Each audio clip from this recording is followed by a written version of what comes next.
Hi, this is Lark Birdsong of Searcher in Charge. I produce videos that show business owners how they can use information and technology to grow their companies. See this pile of information? How would you like to have someone organize it for you at no monetary cost to your business? Spend the next few minutes with this video and you will learn how to have a valuable assistant working for you to find some of the information you really want and reduce your search workload when key information is needed. Learn how to plug into an RSS reader. It's easy, and we will show you how to do it. Here's a few tips to help you watch the videos. At times you might be finding I'm moving a bit too fast and you wish for me to slow down. One of the things you can do is to hit your pause and then play button, and that will start it up again. Also, you can watch the video as many times as you want, and that should help. A feed reader is software or a web application that gathers the information we specify into a single location for easy viewing. So let's get practical. In other terms, it means we can see the information we select from several different websites on one web page. It's a single place to read our information, and that's why it's called a reader. We find information with an RSS feed, and you can see our video on RSS feeds, and then we send it to our reader. I will show you how with an actual search. Once it's set up, it goes on autopilot for us. Why you might try using an RSS reader is because you can control the flow of key information. You can gather it into one spot from several different websites. You can organize the information as you like, and you can read it on your mobile phone or any internet connection. Okay, let's try a live search and see how it works. I use Google Reader for my reader. I've used it for a long time and it works, so there's no reason for me to change right now.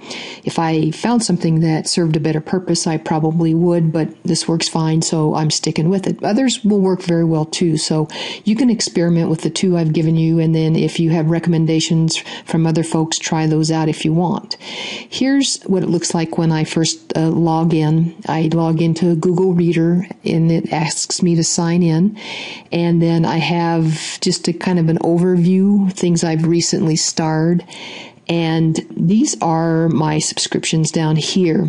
And I've set these folders up. When you have your reader set up, you can click down here on Manage Subscriptions, and then that's where you can add folders. You can delete folders, and then you can put your information into the folders that you want.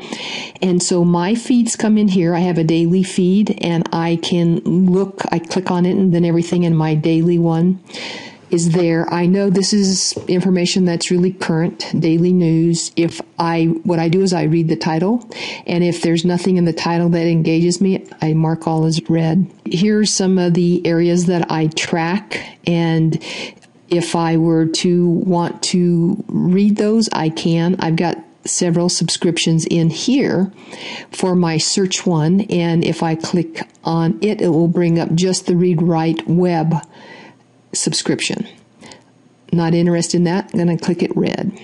So this gives you a little idea of how the reader brings things in, and if you focus and you just read the title and it does not attract you in any fashion, just mark them all as read and then go on to your next one. These stars right here will come up if I clicked on my starred items. And the way this information works, it just flows in and out as a feed. You never have to really delete anything. You just mark it read. And then if you find you have a subscription you don't want to, you can click on your feed settings. I can unsubscribe, and then this subscription would go away. So this is how it looks for my reader. Things look different on different computers, but basically, conceptually, it's going to be the same, and try setting one up. Here are a few examples of setting up an RSS feed and sending it to a reader. You would choose the websites that are key to your business and find out if they have an RSS feed that you can send to your reader. It might be associations in your industry. It might be other companies that have feeds that are good for you to take.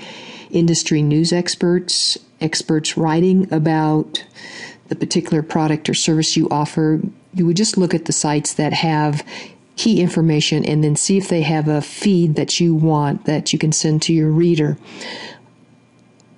I'm looking on this particular site. I don't see the icon or words at the top, so I'm going to scroll down and see if they have one. Here's the familiar icon. Let's click on it. And let's just take a feed and see what it looks like. If I were tracking sports apparel, I'd click on that. And I'm going to add it to my Google Reader. Now we'll go back to my Google Reader and we can see that it is added here. And I could look at the titles and see if any of these are of interest to me. Now, just to go full circle, what I want to do is show you how to unsubscribe. If you find this is not an important feed to you, just let it go. And I'm going to click OK to get rid of it. So I'm no longer subscribed to it. It's not in one of my folders that I've set up to manage that.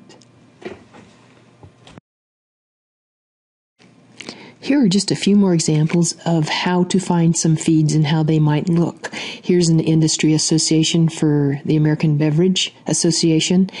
I don't see anything on top, but if I start to scroll down and look a little bit, here there are feeds that says a news feed and a blog feed, both in white. So if we click on this, you can see now they've got a subscribe now. You could pull down and pick these readers if you've got those set up, or if you have one right here, you would click on it and you would add that to your reader. Let's take a look at feeds on Twitter. If you want to follow folks on Twitter, you can scroll down. You will see they have an RSS feed of my tweets, and that would be for anybody on Twitter. You could take an RSS feed of their tweets. I do mostly for small to medium-sized business and entrepreneurs. Here's a magazine I like, and it's called The Week. We don't see anything at top, so let's scroll down a bit. Keep looking in the middle and on the sides. Now, this one is surprisingly way at the bottom, and here it is right here, just a very small gray area. If we click on it, though, there's many feeds right here that we could take. And then last one I'll show you is, here's one for my Searcher in Charge videos. If you wanted to subscribe to those, you would click on that, and then each time I uploaded a new one, you would know that it's there to come see. So that's a few examples of how you find and add feeds to your reader. Here's the last few thoughts. Select one reader to use, sign up, and then try it. Listen to the Searcher in Charge video on RSS feeds if you want to learn more about the feed itself. Be very selective on the feeds you take. You don't want to waste time, so just take quality feeds that give you the information to make your business grow. Consider building in a time to read your feeds each day, each morning, once during the day, once a week, but use them to gain an advantage. Read the titles of the feed, and if they don't help you, move on. And then use it for your purpose. Unsubscribe to a feed if it no longer works or never worked. And then just look for those that are quality feeds and use them. This is Lark Birdsong of Searcher in Charge from the Information Literacy Initiative at the University of Washington Information School. Thanks for watching.